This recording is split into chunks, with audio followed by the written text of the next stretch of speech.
Every dust particle contains within itself a specific amount of gravity that is entrapped within itself. So each formative dust particles rotates at a specific speed.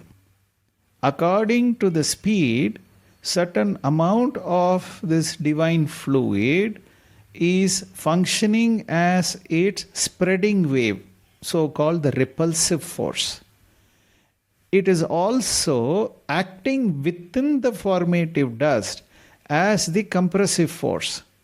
So it is able to attract, sun is able to attract the earth, for instance, and keeping it at a distance of 9 crore miles away from it. And earth itself is able to keep moon at a distance. Moon is able to pull the earth's waters to some extent. Therefore, there are tides and there are waves on the ocean.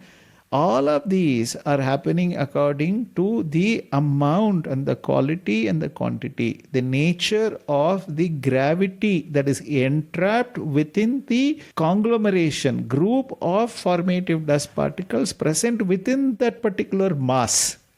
Likewise, there are free energy particles that are present within the life form. According to the specific gravity present within the formative dust particles, within the free-flowing energy particles, so-called the soul, which is the group or conglomeration or coming together of these free energy particles, functions with a specific gravity. There are magnetic clouds. Each of these clouds contains within itself a specific amount and quality or nature of gravity. It is functioning in a dynamic way. It is, as long as present within the formative dust particle, it is merely a potent magnetic force. Once it is overflowing from the formative dust particles, then it begins to function as the dynamic magnetic force, transforming itself into pressure, taste, sound, light, etc.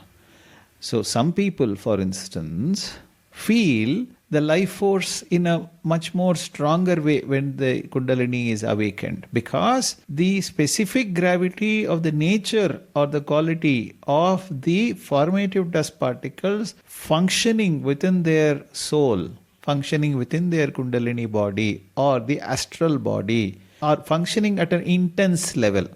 Therefore, they are able to feel it better. They are able to utilize the availability of higher biomagnetism to perceive the pulsation of the life force particles very quickly. Those who are very emotionally disturbed or who are easily swayed by the sensory pleasures find it a little more difficult to meditate. As we meditate and introspect and gain control over our emotional self, we are able to stop the wastage of biomagnetism, and therefore we are able to improve our intensity or depth of meditation.